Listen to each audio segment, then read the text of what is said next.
Mpendwa mtazamaji na msikilizaji, tunapozungumzia habari ya chakula mezani, hatumaanishi ya kwamba tu ni kile chakula cha kujaza matumbo yetu.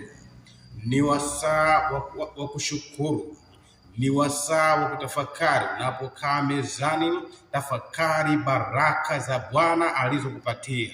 Unapokaa mezani, tafakari miujiza ambayo Bwana ameifanya ili wewe kuweza kuwepo mezani.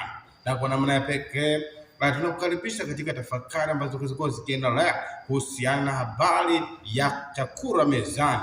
Kupitia Biblia tutachunguza, lakini pia kupitia roho ya unabii tutachunguza chakula gani chenye baraka na chakula gani ambacho utakapokuwa nacho mezani kitakuletea laana. Subscribe ili uzidi kubarikiwa.